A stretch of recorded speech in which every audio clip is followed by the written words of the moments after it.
네, 반갑습니다. 2024 올킬 개념에서 세계에서 5번째 시간입니다. 만나서 반갑습니다. 신진우입니다. 자, 지금 5번째 시간이고 2주차 2번째 시간입니다. 자, 앞서 우리가 앞 시간에 복습까지 모두 마무리했기 때문에 바로 자료 보도록 하겠습니다. 자, 역시나 우리 자료. 자, 지난 시간에 우리 춘추 정우시대 딱 그 파트만 봤습니다. 맞지? 그래서 이번엔 002번 진나라부터 보도록 하겠습니다. 어차피 뭐 진한 요 정도만 볼 거고요. 뒤에 문제 볼 만한 거 있으면 또 같이 한번 보도록 하겠습니다. 알겠지? 자, 같이 한번 가겠습니다. 진나라 첫 번째. 진나라 영육 봅니다. 자, 월지가 사실 되게 가까운 데 있었고요. 맞지? 뭐 동호라는 곳이 고조선 바로 옆에 있었거든요. 그래서 위치 보시면 될 것 같고요. 여기 이제 삼천이라고 뭐 러양 이렇게 적혀 있습니다. 맞지? 아니 나급이죠. 여기가 낙양. 뭐 셰냥. 자, 진나라의 수도 어디였다고? 함양. 셰냥이었다 얘기했습니다. 자, 그 다음에 어쨌든 밑으로도 점점 이제 확장해 나가는 모습을 보였다라는 거 생각하시면 될 것 같고요. 오른쪽이 이게 화폐한 문자의 통일입니다. 뭐 전서체 뭐 이런 거 있고, 뭐 발량전 있고, 뭐 어쨌든 이런 뭐 도전 뭐 이게 나오고 있습니다. 맞지? 오른쪽이 이제 병마용 갱이라고 해서 이게 진시황릉 속에 뭐 진시황릉 주변에 있던 건데 이게 뭐 이제 등장했다 보였다라고 우리가 얘기합니다. 자, 그 다음에 이제 밑에 진나라에 대해 한번 정리해볼까요? 적혀 있습니다. 같이 빠르게 가보도록 하겠습니다. 자, 진나라가 중국을 통일합니다. 무엇을 바탕으로? 자, 첫 번째. 무엇을 바탕으로? 법가 사상을 바탕으로. 법가를 바탕으로. 자, 법가를 바탕으로 한 개혁. 자, 거기 상항주도 적혀 있지. 자, 개혁 자체는 상항이 주도한 게 맞아. 자, 개혁은 상항이 주도를 했으나 통일 이후에는 승상 이사가 특히 더 주목했다라고 생각하시면 되겠습니다. 알겠죠? 그래서 약간의 시간차가 있다라는 거고요. 699 정부가 통일 완수했고요. 자, 중앙집권체제를 확립하기 위해서 자, 중앙집권체제 확립에서 첫 번째 갑니다. 뭐 36군의 군현제를 실시하게 되고요. 자, 그 다음에 상공구경의 관료제를 실시하게 됩니다. 자, 두 번째 화폐 도량형 무자 통일하고 도로망을 또 정비하더라 했고요. 자, 쌤이 하나 이 얘기 안 했는데 그게 있어. 자, 진나라가 정복 활동을 하게 되면 많이 하잖아. 거기 정복 활동 있지? C 정복 활동. 거기 오른쪽에다 요 단어 한번 적어줄래요? 빨간색으로 낭야대 각석이라고 해서 진나라가 자신의 정복지, 특히 진시황제가 자신의 정복지를 둘러보면서 되게 약간 좀 뿌듯해하면서 그러면서 세웠던 각석입니다. 이게 낭야대 각석이라고 하는 것이고요. 자, 이제 3번 보겠습니다. 사상을 통제하고 비판세를 제거했던 거는 분서갱유라고 했습니다. 그 다음 대외팽창에서 흉노 축출 후 만리장성을 축조했다라고 되어 있고요. 만리장성. 자, 그 다음에 광둥지역까지 용도를 확장했다라고 되어 있습니다. 광둥지역, 지금의 광州생각해 주시면 될 것 같아요. 자, 그 다음에 밑에 갑니다. 결국은 가혹한 법치와 대규모 토목공사로 인해서 네, 백성들의 불만이 고조되었고 결국은 누가 진시황. 자, 이거 중요하다. 지금도 포인트. 진승오강의 난이 다 진나라라고 해서 뭐 진시황을 통일해서 보는 친구들이 있는데 진시황제가 죽고 난 뒤에 있었던 진승오강의 난 이렇게 가셔야 돼요. 진시황 다시 한번 진시황제가 죽고 나서 진승오강의 난이 발생했다는 겁니다. 알겠습니까? 여기에서 각지에서 반란이 일어나고 멸망했다는 겁니다. 자, 다음 003번 한나라 가겠습니다. 3번 한나라 갑니다. 자, 한나라. 자, 한나라 영역을 보니까 되게 재밌습니다. 맞지? 자, 그리고 그 오른쪽에 파르티아라고 하는 게 있는데 나중에 우리가 덕킬 가면은 또 자세히 설명할 겁니다. 덕킬에서 이제 그 세기에 같은 세기에 이제 어떤 국가들이 있었는지 다 설명할 거고요. 자, 뭐 장안은 전원의 수도였고 러양은 후한의 수도였죠. 한번 봐주시고요. 오른쪽 보면은 이제 군현제랑 군국제가 어떻게 다른지에 대해서 쌤이 지금 이렇게 넣어놨습니다. 한번 참고하시면 되겠습니다.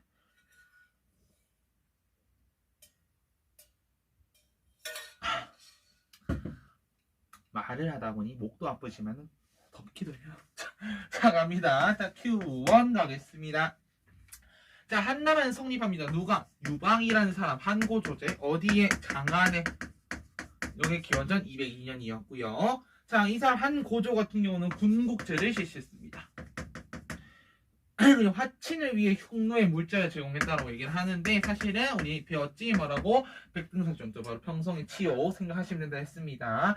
자, 그 다음에 한 무제 갑니다. 한 무제에, 자, 거기 1번 볼까요? 중앙집권체제 강화. 첫 번째, 9년제를 확대했다. 두 번째, 누구의 건의? 뭐 동중서의 건의에 따라 유교 통치념을 확립했다. 그래가지고 뭐 했는데 유학을 관학화시키고 뭐 오경박사제도 실시했으며 태학을 설립했다라는 겁니다. 자, 그다음 두 번째 대외 학창가입니다. 첫 번째 흉노를 토벌합니다. 위천과 각거병의 활약 흉노를 토벌했고요. 자, 그다음에 장관이라고 하는 인물을 대원지에 파견했다 했습니다. 그리고 각각 남비엣과 고조선을 정복했다. 남비엣과 고조선을 정복했다 얘기했습니다. 자, 그 다음에 경제안전적 세 가지 있으면 적어놨습니다. 맞지? 그 3번에 별표 돼 있는 거 하나씩 가볼게요. 첫 번째 뭐예요? 소금과 철의 전매제도 염철 전매제. 두 번째는 물가 조절책입니다. 물가 안정책, 균수법과 평준법. 자, 그다음 세 번째 같은 경우 화폐였습니다. 뭐예요? 오수전. 됐습니다. 그랬을 때 한부제 사후에 외척과 한간 세력이 대두되었다. 특히 그래서 외척이었던 왕망이라는 자가 한을 멸망시킨 후 신을 공국하고 왕토 사상이라고 합니다. 이게 모두 이거를 왕토 사상 있지. 거기다 한번 적어볼래? 왕망전. 다 왕망의 땅이라는 얘기인 거예요. 왕망전. 그래서 토지 국유화 시켰다는 얘기인 거지. 그래서 블라블라 샤라샤라 해서 토지 국유화하고요. 그 다음에 노비 매매를 금지시켰습니다. 하지만 이러한 상황에는 누가 반발해? 호족들이 반발할 수밖에 없겠죠. 자, 그래서 후한입니다. 광무제. 유수, 즉 광무제가 어디에 러양에 도읍을 합니다. 그래서 전환의 부흥을 추구했고 유교 장려했고 한인도구한 금인을 하사했다라는 거고요. 결국 이 한나라가 멸망하게 된 이유는 뭐였습니까? 그렇지. 한강과 외적 관련된 세력 다툼이라든지 호족의 이제 대토지 소유와 행보심화. 사실은 그러면서 대토지의 사유화가 점점 진전되더라라는 모습이 드러났다라는 거고요. 그래서 결국 이제 황건적의 난 이걸 통해서 사실은 이제 망했다라고 보시면 되겠습니다. 자, 그 다음에 한나라의 경제, 사회, 문화에 대한 정리해 볼까요? 라고 되어 있는데요. 그럼 빠르게 내가 그냥 말로 설명하겠습니다. 자, 쭉 가면요. 토지 사유가 진전되었고 호주세력이 성장했습니다. 그래서 무슨 제도? 향거리선제라고 했습니다. 청거제도 뽑아가는 제도로 얘기했고. 자, 그래서 보면은 이제 문화 파트 갑니다. 유교. 자, 유교. 훈고학 나왔다 했고요. 거기 자, 그 위에 봐봐. 유가사상이 황제와 국가 권력을 옹호하는 통치 이념으로 발전해. 화성에 불교의 국가도 성격 이게 왜 나오는 거예요? 갑자기 맞지? 되게 좀 이상하긴 한데 하나 설명하고 갈게. 이게 뒤에 나올 건데 나는 이게 왜 들어간지 모르겠거든. 내가 만들었지만은 불교의 국가도 성격 유교인데 여기는 그래서 설명을 하나 좀 하고 가겠습니다. 이게 어차피 뒤에 가서 이제 위진남부 시대에서 잠깐 설명할 거거든요. 굳이 였다면 이제 호국 불교라든지 그 다음에 왕즉불 사상 이런 게 있습니다. 그러니까 국가를 이제 수호하는 측면에서의 불교인 거야. 국가를 지키는 불교. 왕즉불. 왕이 곧 부처다라는 그런 사상이라는 거죠. 나중에 보시면 되겠습니다. 자, 그래서 어쨌든 유교는 훈광이 발달했다라는 거고, 불교는 사막기를 통해 전래되었고, 기타 사상 볼게요. 신선사상, 민간신앙, 도가사상 싹 결합해가지고 이제 신선사상이나 신선사상이나 청담사상 이런 걸로 발전하게 되고요. 이건 뒤에 가면 위진남부조 시대가 자세히 하게 될 겁니다. 자, 그다음 역사편자 사마천의 사기 반고의 한석에서 기전체 방식의 서술이다. 이게 중국 정사 서술의 모범이 되었다라는 거. 특히 그 기전체 얘기했습니다. 아까. 그럼 최균의 제지술 얘기했습니다. 자, 밑에 봅니다. 그 1번, 2번 체험감 해보겠습니다. 각 지방의 풍부한 물자를 세금으로 징수하여 이를 부족한 지방에 팔아 물자의 원활한 유통과 재정강을 도모하는 거, 이거를 균수법이라고 하고요. 자, 그 다음에 중앙에서 각지의 물자를 쌀 때 사두었다가 비쌀 때 팔아 물가를 조절하고 재정강을 도모한 것, 이걸 평준법이라고 합니다. 그냥 평평하게 만들겠다는 건데. 선생님, 그러면요, 균수법과 평준법의 내용을 다 구분할 줄 알아야 되니까 그건 아니야. 필요 없어. 용어만 알면 돼. 그 용어가 어떤 단어인지. 균수법과 평준법을 들었을 때, 자, 균수법이 단독으로 사용된다면은 한나라도 되지만 뒤에 나오는 송나라도 돼. 근데 균수법과 평준법을 시행하였다고 하면 빼박 한나라인 거지. 사실은 맞지? 그래서 그렇게 정리하시면 되겠습니다. 자, 그럼 우리가 지금 3번까지 해서 자료를 쫙 봤고요. 자, 자, 그 다음에 이제 볼 파트가 뒤로 쭉 넘어가겠습니다. 이젠 뒤에 좀 볼만한 게 있어요. 저 뒤로 갑니다. 저쪽 쫙 넘어가서 자, 기출사료엔 출제선지 총정리라고 해서 몇 페이지냐면요. 15페이지 가겠습니다. 자, 15페이지 2번 문제부터 한번 보도록 할게요. 2번 문제. 자, 좀 지울까요?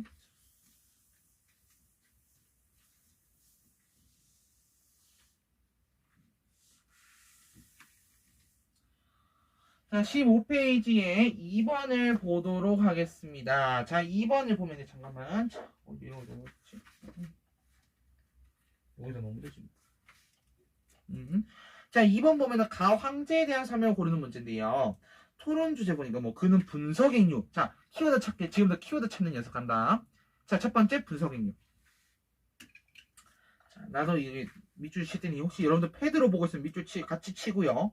아니면은 뭐 나는 선생님 저는 문제지로 이제 받아서 보고 있습니다 하면은 같이 밑줄 칠게요. 자, 분석행류 밑줄. 자, 그다음에 가혹한 형벌 밑줄. 대규모 토목공사 밑줄. 오른쪽 가니까 9년제 실시 밑줄. 그 다음 화폐 도량형 문자 통일 밑줄. 자, 그럼 키워드가 1개, 2개, 3개, 4개, 5개 나왔습니다. 자, 키워드 5개 나왔고 이 사람 누구예요? 진시황제죠. 자, 그래서 밑에 갑니다. 선지 갈게요. 자, 아직 여러분들 다 모르는 것들이 있습니다. 그런데 간단히 정리할게. 자, 균전제라고 하면 북위의 효문제라는 황제에서부터 비롯되어 나오거든요. 뭐 균전제는 뒤에 나올 거고. 그래서 북위 수 당나라 때까지는 균전제가 사용이 되는데 당나라 때 안사해난이라고 하는 사건이 터지면서 이제 균전제가 무너지게 됩니다. 자, 그럼 만리장성 축조. 그렇지. 우리가 지금 나온 게 어쨌든 진시황제에 대한 설명이니까 정답이 2번으로 가셔야 되고요. 자, 3번에 나는 진압한 건 뒤에 나올 겁니다. 청나라의 강희제 되겠습니다. 자, 전현의 맹량을 체결한 건 송나라 때 얘기고요. 장건의 차. 자, 요선지 잘 봅니다. 장건을 대월지에 파견했다. 이건 누구야? 우리 아까 배웠잖아. 한나라 무제에 대한 설명입니다. 자, 그러면 다음 문제 한번 가보도록 하겠습니다. 자, 쭉쭉쭉 내려가서 자, 패스해서 몇 번 문제 보냐면은 대부분 약간 이제 명청대 문제나 송나라 문제 잘 안 나오는데 이제 8번 문제 한번 볼게요. 8번 문제. 자, 작년도 4월 모의고사 문제였고요. 보겠습니다. 자, 동상의 인물은 왕조의 환관 채륜입니다. 채륜 나왔습니다. 끝이에요. 채륜 말고 없어요. 체륜의 제지수로 붙어서 다니는 키워드이기 때문에 이 문제에서 키워드는 체륜 하나지만은 그 키워드의 임팩트가 크기 때문에 이 왕조가 한나라임을 우리는 알 수가 있습니다. 맞지? 자, 내려갑니다. 한나라에 대한 설명 찾으면 됩니다. 자, 첫 번째 성리학이 발달한 거는 남송시대고요. 자, 오경정이라고 하는 건 뒤에 가서 배울 겁니다. 당나라 때 공영달이라는 사람이 쓴 책이고 이게 그 당시 당나라 때 과거 시험에 수험소로 사용됐던 책입니다.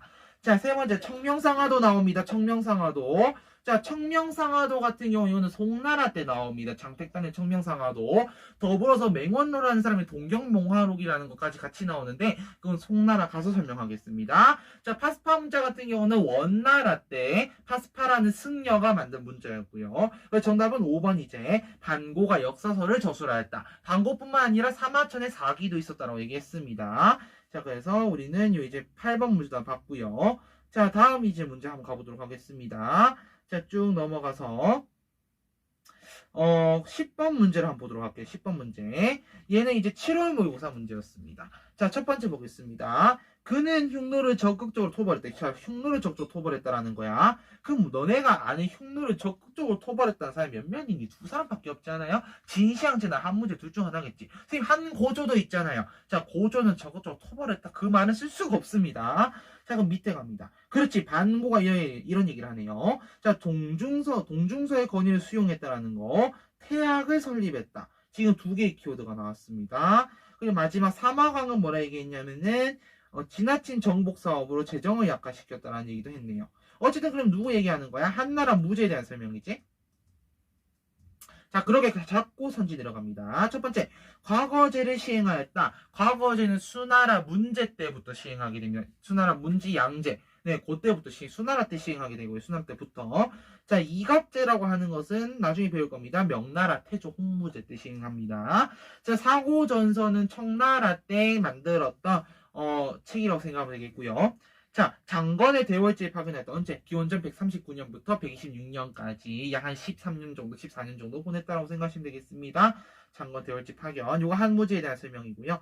자, 통제거막 나오면 대우나 건설. 이거 수나라에 대한 설명입니다. 마찬가지로 알겠지?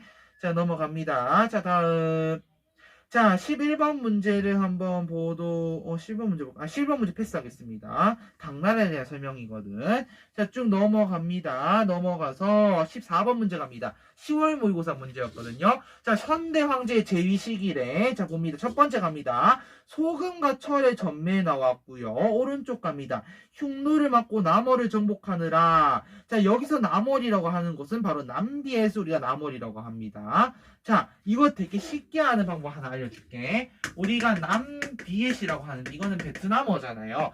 비엣을 한자로 쓰면 월이 되거든. 자, 그럼 이거 뒤집어 볼게. 비엔남. 그러면 월남이죠. 월남 많이 들어보지 않아서 월남 전쟁 우리 이렇게 많이 표현을 쓰지. 그러면 비에트남. 이거 영어로 쓰면 이렇게 되잖아요. 오케이? 그래서 남월이라고 해서 남비엣이라는 국가였습니다. 나중에 이제 베트남사 정리하면서 간단하게 설명을 하도록 하겠습니다. 그 파트는.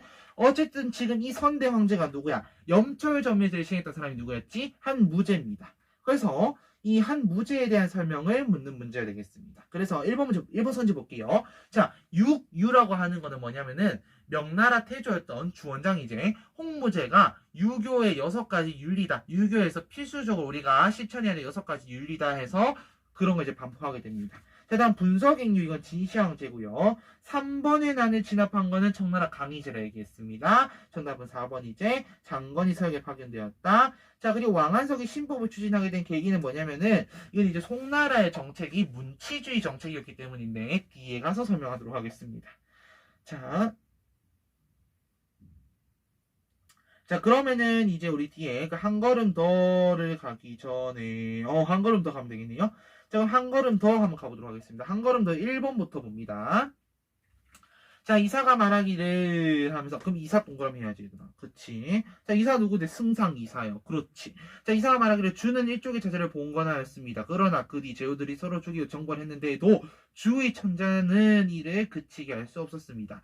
지금 폐하의 성덕으로 천하가 통일되고 모두 군년으로 편성되었으니 자제들이나 공신들에게 후한상을 내리신다 하면 그들을 쉽게 통제할 수 있습니다. 이 폐하 누굽니까? 진시황제죠.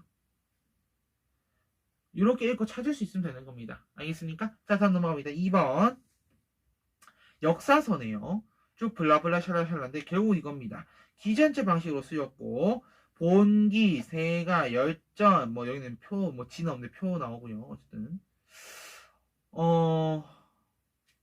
이 역사서가 이게 정확히는 사실은 앞에서 구분을 해야 되는 건데 이게 뭐 사마천의 사기일 수도 있고 반고의 한서일 수도 있습니다.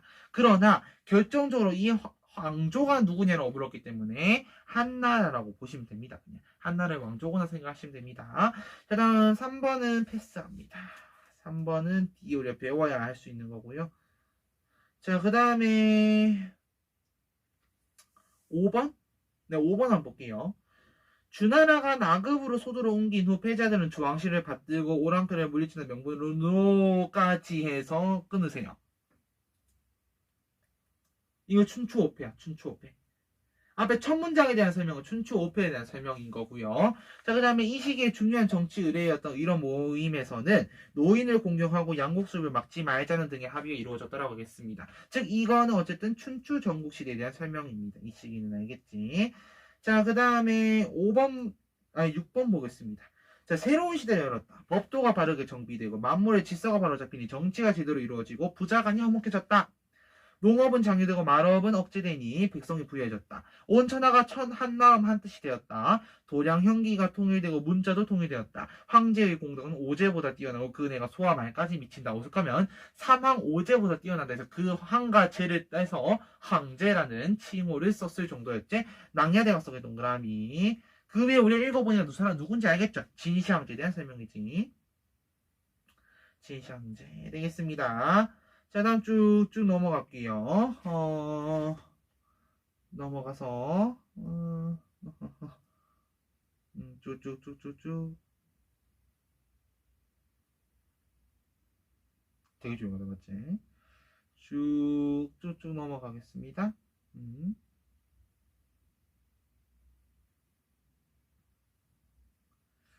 자, 참고로 이 사료들만 다 보더라도 사실 여러분들 되게 잘할 겁니다. 21번 보겠습니다. 자, 다음 사상들이 등장했던 시대에 대한 설명 옳은 거 갑니다. 보니까 뭐 군신과 부자, 뭐 자비신과 공견신 깊어지고 뭐 샤라샤라 블라블라 하고 있는데 전혀 모르겠어. 근데 밑에 그냥 묵자 적혀있네. 밑에 그냥 한비잖아요. 그러면 각각 묵가와 법가 사상에 대한 설명이다. 맞지? 그러면 제자백가고요. 제자백가 사상이 등장했던 시대가 언제냐라고 묻는다면은 우리는 춘추전국 시대다라고 답할 수 있어야 됩니다. 춘추전국 시대다라고 답할 수 있어야 됩니다. 자, 다음 22번 보겠습니다. 흉노는 우리나라의 신하로서 따르지 않고 때때로 변경을 황폐하게 하고 있습니다. 돌아가신 선제는 변경의 백성이 오랫동안 흉노의 침략에 고통스러워하는 것을 불쌍히 여겨 성체를 쌓고 마물들을 설치하고 블라블라 샤라샤라 했습니다. 그러나 그 결과 재정이 어려워져 소금, 철, 수레, 전매 및 수출입 금지법을 시행하게 되었습니다. 이에 국고 수입이 증대되었고 방위비도 확보할 수 있었습니다. 밑에 염철로 한 무제 염철 전매제에 대한 설명입니다. 네, 그렇게 찾으시면 될 것 같고요. 22번도 봤고요. 자, 다음 또 내려가서 쭉 한번 보겠습니다. 내려갑니다. 자, 27번. 왕망의 경제정책 보겠습니다. 천하의 토지를 왕전이라 부르고 노비를 사속이라 부르며 두 가지 모두 매매할 수 없도록 하였다. 남자가 8명이 다 차지 않았는데, 아니고. 자, 다 차지 않았는데, 토지가 일정을 초과하는 경우에는 나머지 토지를 친족과 인근 마을에 나누어 주도록 하였다. 관청에서 술과 소금, 철기를 전매하고 동전을 주조하며 산림수택에서 물자를 수취하는 자에게 세금을 물리도록 하였다. 한서에 나온 왕마저에 나오는 내용입니다. 자, 그래서 27번도 같이 봤고요. 자, 그 다음 또 넘어갑니다. 뭐 되게 많죠, 내용들이. 네, 쭉 넘어가서 자, 이제 우리 한 문제를 풀어볼까 싶어요, 여러분들. 네, 내가 이제 문제를 약간 셀렉을 해줄게, 지금부터. 여러분들 이 정도는 내가 이제 풀 수 있어야 된다는 거 같이 한번 차하서 쌤이 체크를 하겠습니다. 자, 내가 지금 적는 문제들을 안 보이죠? 색깔을 다르게 할게요. 파란색이 잘 안 보이더라고요. 자, 우선 2번. 아직 풀지 마세요. 타이머 재고 같이 풀 거예요. 2번이랑 그 다음에 잠깐만 있어. 이게 또 우리 리얼리티 아니야, 맞지? 우리 리얼. 저는 이 리얼리티 되게 중요하게 생각합니다. 네. 자, 이 리얼리티 되게 중요하지 않니, 얘들아? 나만 중요하게 생각하니?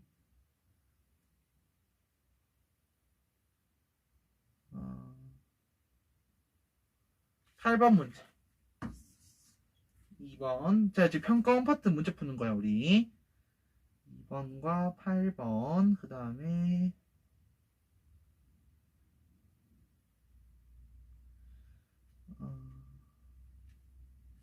12번.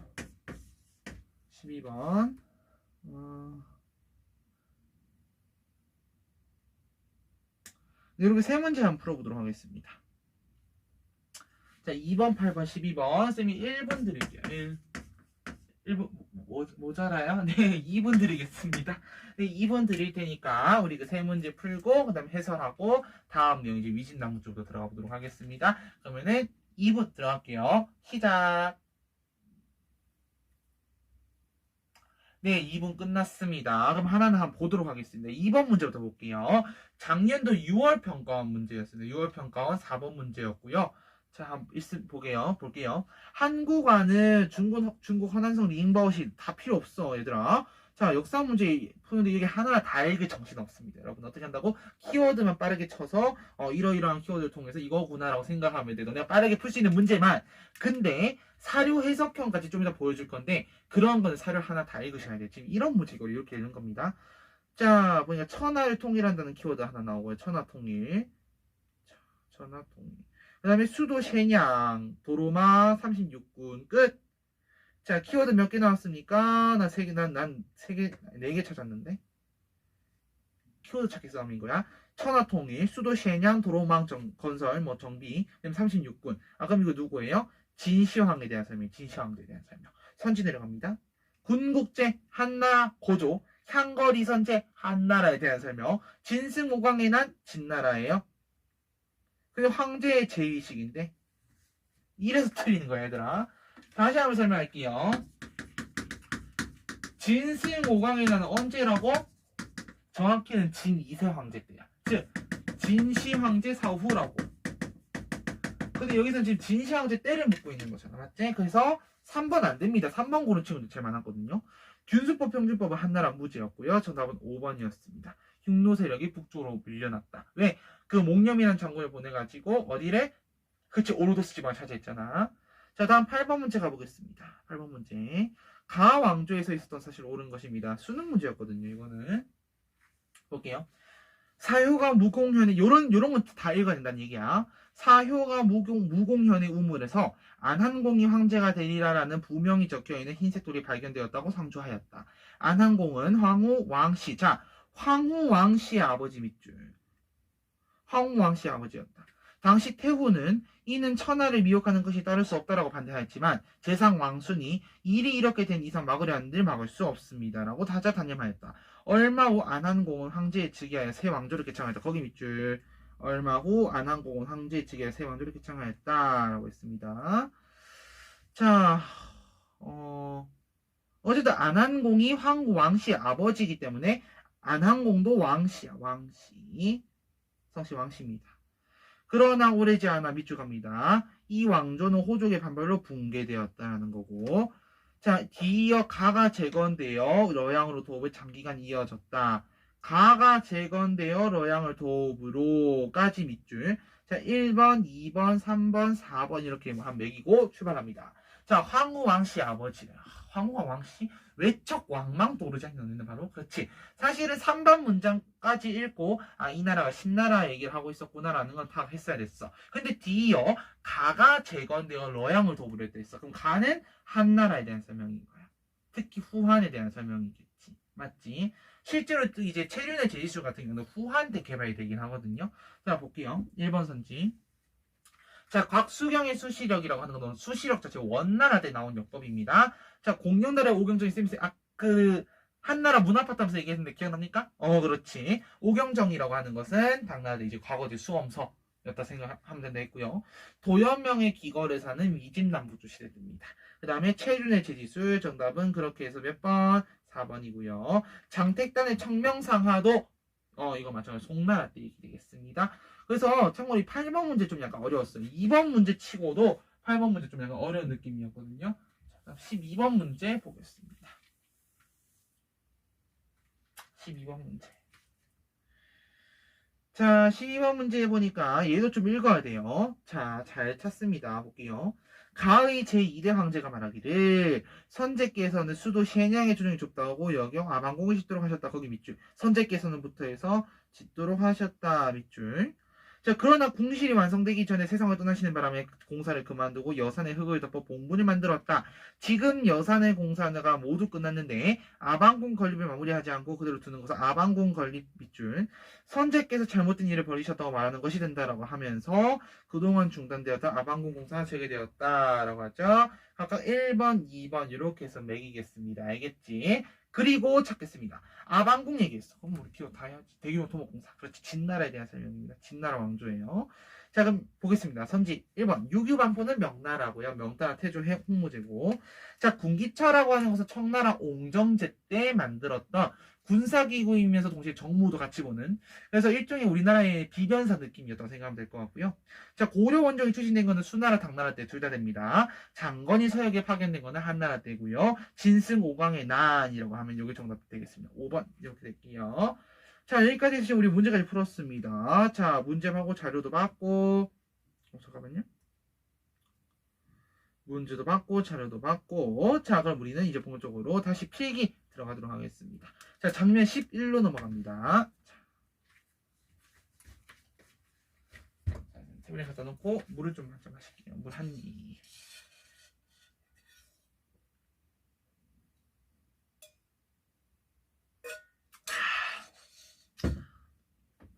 특히 여러분들 겨울에 특히 물을 좀 많이 마시세요. 여러분들 특히 수험생활 하면서 선생님 물 많이 마시면 너무 화장실 많이 가는 거 아니에요? 라고 얘기하는데 물을 좀 많이 마셨어요. 잠 올 때 특히. 나는 수험생활 어떻게 했냐면은 특히 여러분들 막 수험생 시작할 때는 그런 나름 마음가짐이 있어. 난 저래도 끝까지 잠을 참고 할 거야. 그때 잠 참는 게 맞아. 그때 잠을 참기 위한 방법이 뭐냐면은 특히 물. 한겨울에 찬물을 좀 많이 신으시고요. 아니 많이 신으라고요? 미쳤나봐. 한겨울 찬물 좀 많이 마시고 발도 좀 차갑게 하면 잠을 못 자요. 추워서 못 자거든요. 그래서 너무 춥게 있으면 얘기는 아니야. 너무 따뜻하게 있으면 특히 겨울에 히터 틀어놓고 있으면 되게 건조해지기 때문에 잠이 잘 오게 돼요. 그렇기 때문에 여러분들 이제 뭐 찬물 좀 많이 마시고 네 그러시면은 좀 좋겠다라는 얘기. 잠을 굳이 막 억지로 여러분들 막 요즘 에너지 음료 많이 마시고 막 커피 마시고 그러는데 굳이 막 그렇게 많이 마시지 마시고 찬물 마시세요. 찬물이 물이 얘들아 물이 몸에 좋잖아. 미네랄 이까지 모르는 문과가 답하는 말입니다. 알겠지? 자, 막간 이용해서 잠깐 얘기를 했습니다. 11번 가보도록 할게요. 자, 11번. 11번은 위진 남북조 시대에 대한 내용입니다.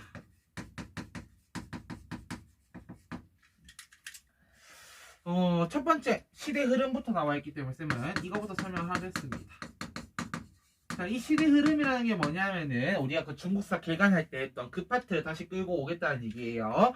자, 생각을 잘 해봅시다. 자, 한나라는 멸망했고요. 이제 사마시들의 위나라를 포함해서 삼국으로 쪼개졌습니다. 맞지? 위촉으로 쪼개졌어. 근데 이거를 어떻게 하냐? 위나라를 중심으로 해서 총나라가 붙고 오나라가 붙고 해서 진이라고 하는 나라가 만들어지게 되는 거야. 진이라는 나라가 만들어져. 근데 이 사마시들의 진들이 잘 가는가 싶었더니 위에서 누가 내려와? 오호가 내려와.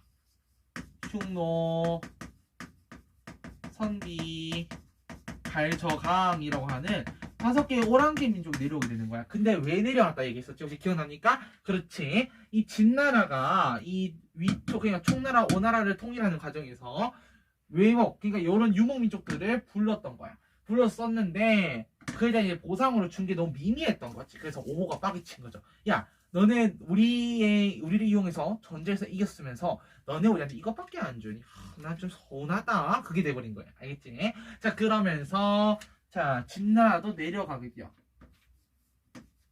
자, 사실 이 파트가 여러분들 인구이동이라는 거거든. 그래서 미안한데 얘들아, 거기 지금 괄호 2에서 인구이동 적혀있지. 그거를 수능 테이프로 쫙 지우시고요. 그 시대 흐름에다가 시대 흐름에 같이 인구이동을 뭐 적어놓도록 하겠습니다. 둘은 같이 보는 게 맞거든요. 뭐 따로 볼 것도 없어요. 사실 미안한데. 자, 그래서 진나라는 밑으로 내려가서 동진이 되고요. 동진. 얘는 5호가 16개 나라를 세우게 됩니다. 대표적으로 우리가 그 고구려가 불교를 수용할 때 전진이라는 나라의 승려인 순도에 의해서 이제 불교를 수용했다라고 얘기를 하잖아. 그때 전진이 이 5, 16국 중에 하나가 되겠습니다. 어쨌든 이 5, 16국은 304년부터 439년까지 이어지고요. 동진은 317년에 건국해서 420년까지 갑니다. 수도는 건강, 다말 건업이라 부르기도 합니다. 자, 그 다음에 이 5, 16국을 통일한 나라가 있었으니 그 나라 빨간색으로 강조점에 북이라는 나라입니다. 북이 386년부터 534년까지 가는 나라고요. 특히 이 439년에 5, 16국을 싹 통일하게 되는 거예요. 자, 그리고 동지는 그 사이에 송으로 나라가 바뀌고 제나라, 양나라 해서 진까지 가는 왕조의 변천이 이루어지는 단계였고요. 자, 다음 북위 같은 경우는 쭉 가다가 둘로 나뉘어집니다. 쭉 가다가 동위와 서위로 나뉘어지고 이들이 각각 북제와 북주로 이어지고 하나로 합쳐요. 특히 이 북주의 외척이었던 양견이라는 자가 수나라를 만들게 됩니다. 수 동그라미.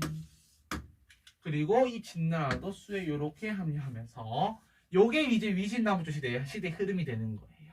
그리고 이제 수나라 이후에 이제 당나라까지 이렇게 이어지는 거지. 됐습니까? 자, 그러면 이제 인구 이동까지 같이 설명을 했고요. 그럼 이제 괄호 3번 부터 설명을 해보도록 하겠습니다. 자, 바로 3. 그래서 별표 이렇게 되어 있습니다. 바로 북이라는 나라입니다. 우선 북이라는 나라는 A 5호 16국을 통일하거든요. 5호 16국을 통일하게 됩니다. 그리고 나서 북에서 가장 많이 출제되는 거는 뭐냐면은 자 빨간색으로 B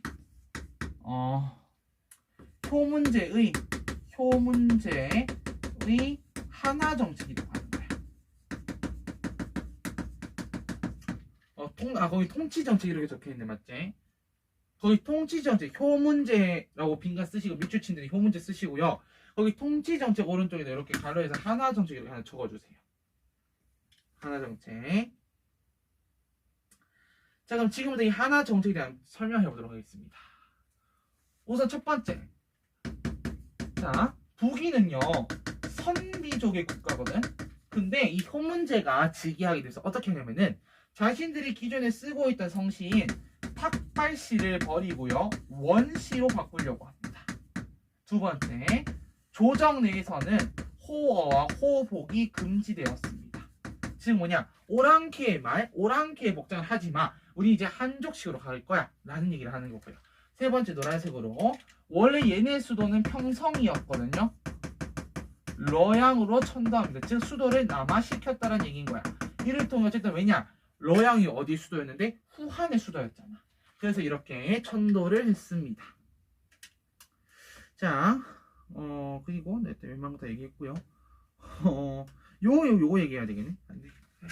여기다 하나 더, 호한 통혼을 장려했다. 호한 통혼. 이게 무슨 말이냐, 호족이 아니라 여기서는 오랑캐입니다. 오랑캐들과 한족이 이제 서로 결혼할 수 있도록 하는 이런 걸 장려했다는 얘기고요. 자, 마지막 하나는 빨간색으로 균전제를 실시했다. 자, 성인 남성들이라면은 이들에게 농사를 지을 수 있는 땅을 다 고르게 나눠 준다라는 거예요. 그걸 균전제라고 합니다. 그리고 플러스 뭐 삼장제라고 하는 것도 실시했는데요. 사실 교과서에 그렇게 많이 나와 있지 않기 때문에 저는 이 정도만 정리하겠습니다. 그리고 여기 보면은 이렇게 세 개를 묶어서 이 균전제 빼고 이렇게 세 개를 묶어서 다른 말로 한화 정책의 다른 말 호한융합 정책이라고 하기도 합니다. 오랑캐들과 한족이 서로 융합될 수 있도록 만드는 정책이었다는 의미인 거고요. 자, 다음 바로 4번 가겠습니다. 동진이 건국되지? 317년에 난징입니다. 여기가 이제 우리가 이제 건각 또는 건업 이렇게 부릅니다. 알겠지? 자, 다음 5번 경제 가겠습니다. 경제. 자, 경제는 이제 북조와 남조가 좀 나뉘죠, 사실은. 한번 가볼까요? 북조와 남조. 우선 북조 같은 경우 가장 큰 키워드는 뭐냐면은 균전제를 실시했다는 게 포인트가 되는 거야. 이 균전제. 이 균전제가 앞으로 수당 당나라 때까지 간다 했잖아요.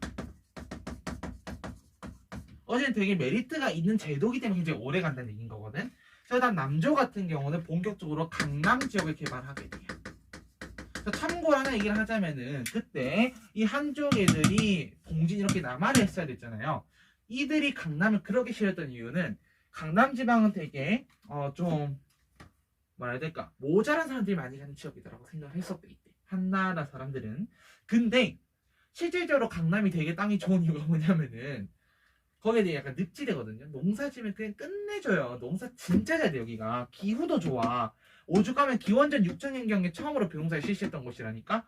그래서 그 동아시아 사는 친구들 알겠지만 벼 이상무늬 토기, 뭐 돼지 그림 토기, 허무도 문화 지역 있죠. 어쨌든 그렇기 때문에 남조 입장에서는 어쨌든 강남을 개발하는 겁니다. 강남을 개발해서 뭐 농업 생산량이 막 늘어나고요. 그래서 막 인구도 늘어나고 어쨌든 이랬어요. 그래서 되게 강남 지방이 결국 안 좋다라고 말할 수는 없다라는 거였지. 그리고 6번이 사회죠. 네, 사회.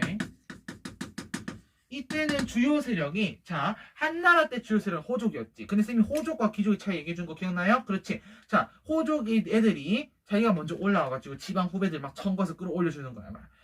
이게 이제 학연이라는 거지. 혈연, 학연, 뭐 지연 이런 거 막 끌어올려줘.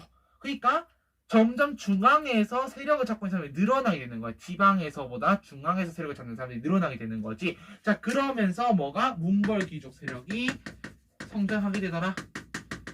얘는 앞으로 당나라 때까지 되게 힘을 크게 발휘할 거고요. 자, 이 당시에는 이 문벌귀족 세력들이 어떻게 이제 관리로 등용되었는지 향거리 선제를 넘어선 하나의 제도가 등장하는데 그게 바로 빨간색으로 구품중정제라고 합니다.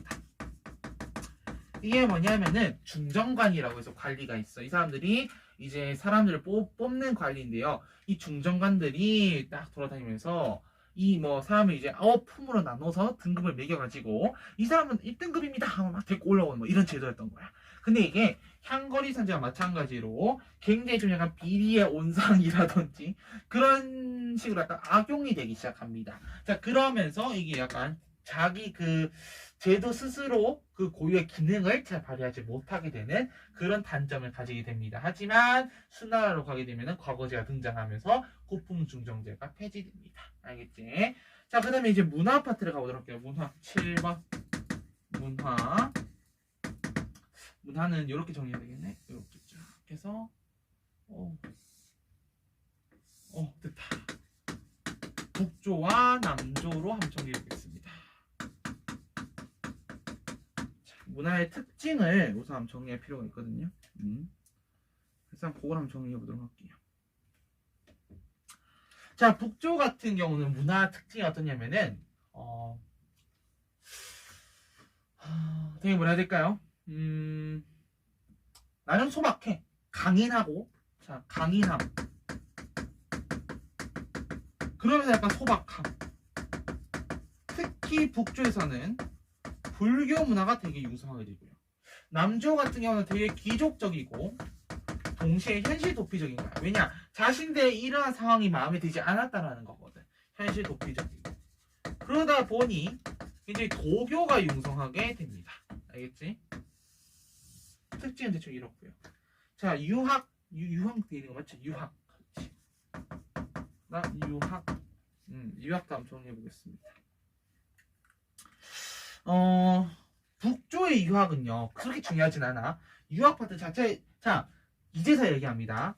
자, 한나라 때는 유학에 되게 꽃이 피었어. 훈구학이라 해가지고. 근데 위진남북조 시대로 가게 되면은 유학은 상대적으로 힘을 잃고 불교와 도교가 되게 융성하는 시기가 됩니다.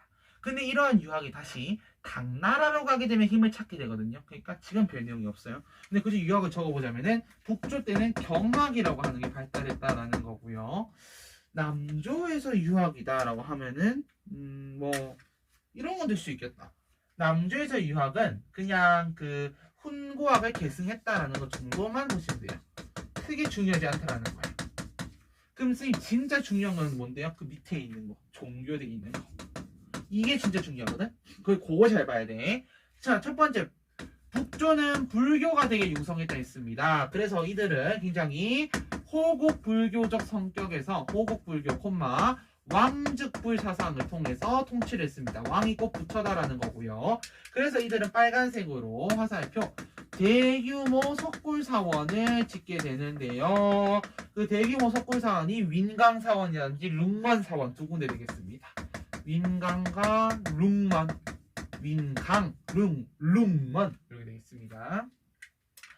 한편 도교 같은 경우 남조의 도교는요 마찬가지로 신선사상이나 뭐 청담사상 이런 게 발달하게 되고요. 특히 대나무 숲의 7명의 현자라 부르는 중림칠현이라는 사람들이 등장합니다. 노란색으로 중림칠현이 등장하게 되더라는 겁니다.